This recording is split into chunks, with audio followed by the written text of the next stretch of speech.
Hello friends, today we will discuss about brachial artery. It is the most important artery in the upper arm. So let's discuss it now. Today our objectives are its course, relation, branches and its clinics. Now coming to course. As we all know that brachial artery is the continuation of axillary artery. So here you can see in the picture, this is the axillary artery, and from here at the level of lower margin of teres major muscle, it is called as brachial artery. It is the continuation of axillary artery. It begins at the lower border of teres major here, as you can see in the picture, and it runs downwards and laterally,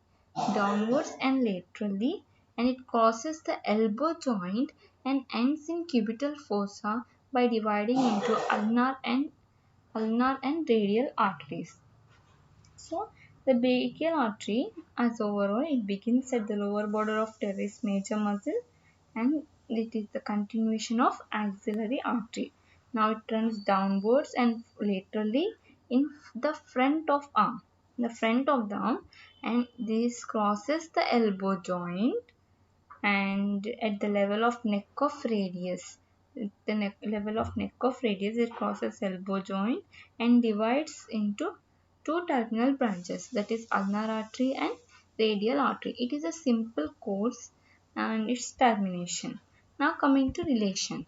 What are the relations of brachial artery?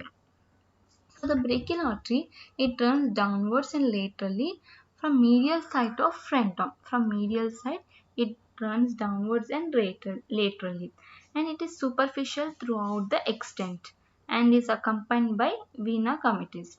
Now coming to the relations. Anteriorly, in the middle of the arm, it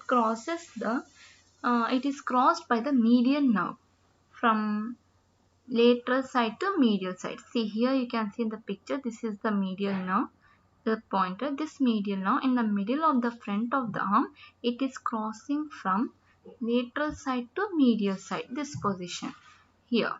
Here this medial nerve crosses the brachial artery from lateral side to medial side. This is the anterior relation. So posteriorly we will have triceps muscle and radial nerve. Coming to medially at the upper part, you can see here at the upper part we have ulnar nerve, basilic vein, and while coming to the lower part, as in the middle part, the medial nerve crosses from medial to lateral. So now, sorry, from lateral to medial. So now in the medial side at the lower part, medial nerve comes in relation with brachial artery, and ulnar nerve is already medially from upward to downward. Now coming to laterally we will have these muscles coracobrachialis, biceps brachii, and at the lower part we will also have the bicipital aponeurosis, its tendon in its relation. And now this brachial artery in the cubital fossa, we all know that it forms MBBR, which is medial nerve, biceps tendon, brachial artery, and radial nerve from medial side to lateral side. Next, coming to its branches. So, brachial artery has mainly five branches. The first branch is profunda brachiae artery. You can see in the picture. It is going backwards, posteriorly. Profunda brachiae artery. Now, again, while running downwards, it gives two branches, superior ulnar collateral branch and inferior ulnar collateral branch. These collateral branches involves in the anastomosis of elbow joint. And there are two terminal branches, that is radial artery and ulnar artery. That is very simple. And it also gives to nutrient artery, it supplies to the bone. The only bone present in the upper arm is humerus. So it supplies to the bone, that is nutrient artery. Next, coming to the anastomosis. The most important thing here in the most important anastomosis in the arm is anastomosis at the elbow joint. Now I'll explain you. So this is the brachial artery, and it gives branches as profunda brachial artery and anterior ulnar recurrent artery and posterior ulnar recurrent artery. Next two branches, that is radial and ulnar arteries, which are the terminal branches. Now, this profunda brachii artery gives two branches, that is radial collateral artery and posterior descending artery.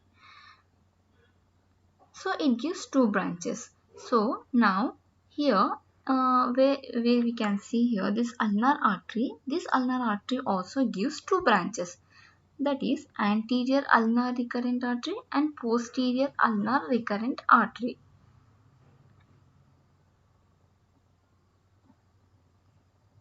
See here in this way, this two. This ulnar artery gives anterior ulnar recurrent artery and this is posterior ulnar recurrent artery. These two arteries which are above that, these are superior ulnar collateral artery, that is branch of brachial artery, and this is inferior ulnar collateral. These are recurrent, the upper one are collateral. Next, coming to this posterior ulnar recurrent artery. Yeah, completed. Now this ulnar nerve here, this ulnar artery, sorry, this is also giving a common interosseous artery. This common interosseous artery again gives two branches, that is anterior interosseous and posterior interosseous. This is anterior interosseous and posterior interosseous artery. Now these all arteries, they form anastomosis of the elbow joint. Now I will say how these forms anastomosis. Now I said what are the branches, what are the arteries involved in the anastomosis. Now in front of the lateral epicondyle of the humerus, the anterior descending radial, that is radial collateral artery branch of profunda brachii artery, this anastomose with the radial recurrent branch of radial artery. This is the radial recurrent branch of radial artery. Here you can see this, and this is the radial collateral artery. This radial collateral artery is anastomosing with the radial recurrent artery, which is a branch of radial artery in front of the lateral epicondyle. Now behind the lateral epicondyle of the humerus, the posterior descending artery, which is also a branch of profunda brachii artery, this is anastomosing with the interosseous recurrent branch of posterior interosseous artery. This is the posterior interosseous artery and this is forming anastomosis with posterior descending artery. So this is behind the lateral epicondyle, and in front of the lateral epicondyle, the radial collateral artery and the radial recurrent artery are forming anastomosis. Now coming to the medial side. Now in front of the medial epicondyle, the inferior ulnar collateral branch is anastomosing with the anterior ulnar recurrent artery in this way. Here medial side, and behind the medial epicondyle, the superior ulnar collateral branch is anastomosing with the posterior ulnar recurrent artery. Here, this way. Here you can see in the picture. This is behind the medial epicondyle. So in this way,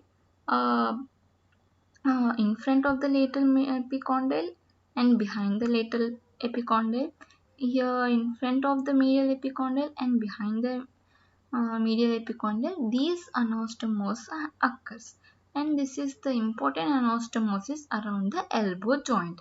So we should be very careful while any injury or any surgery at the elbow joint. And this all is about the anastomosis.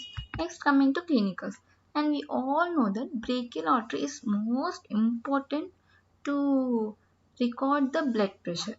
To record the blood pressure, brachial artery is the important artery, and we can say it is the most preferable artery. And for analysis of blood test also, we will collect blood from the brachial artery.